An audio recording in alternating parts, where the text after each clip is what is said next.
تعالى فرض عليكم الحج بشرط الاستطاعة وأوجب الأضحية لطفا وكرامة وجعلوا براقا ومطية ليوم الحسرة والندامة. روي عن سيد بن أرقم رضي الله تعالى عنه قال أصحاب رسول الله صلى الله تعالى عليه وسلم: ما هي الأضاحي يا رسول الله صلى الله تعالى عليه وسلم؟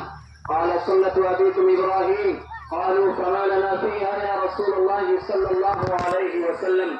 قال: بكل شعرة حسنة سمنوا شحاياكم فإنها على الصراط متاياكم، ولا تذبحوا أسفاء ولا عجاء ولا عراء ولا مقطوعة الأذن ولو بواحدة، فعن كل واحد منكم شاة سواء كانت ذكرا أو أنثى أو سبع البقر أو الإبل، وكبروا عقيب الصلاة المفروضة من فجر عرفة إلى عصر أيام التشريق.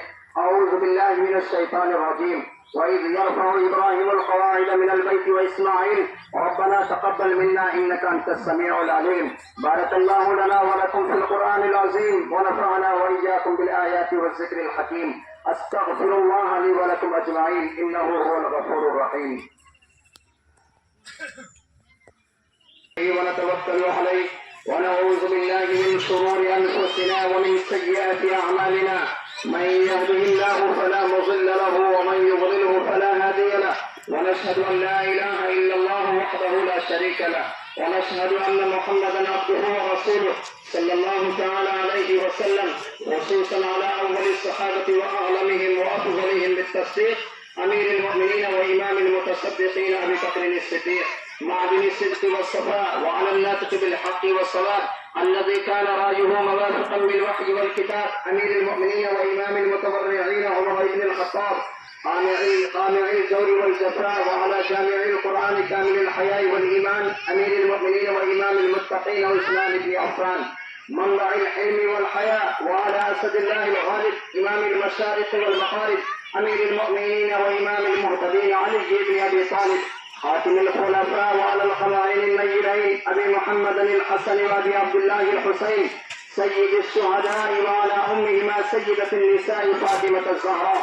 وعلى عميه المكرمين عند الله وعند الناس أمير المؤمنين أبي عمارة الحمزة وأبي الفضل العباس، وعلى الباقية من العشرة المبشرة الذي بايعوا تحت الشجرة. اللهم اغفر لجميع المؤمنين والمؤمنات والمسلمين والمسلمات برحمتك يا أرحم الراحمين.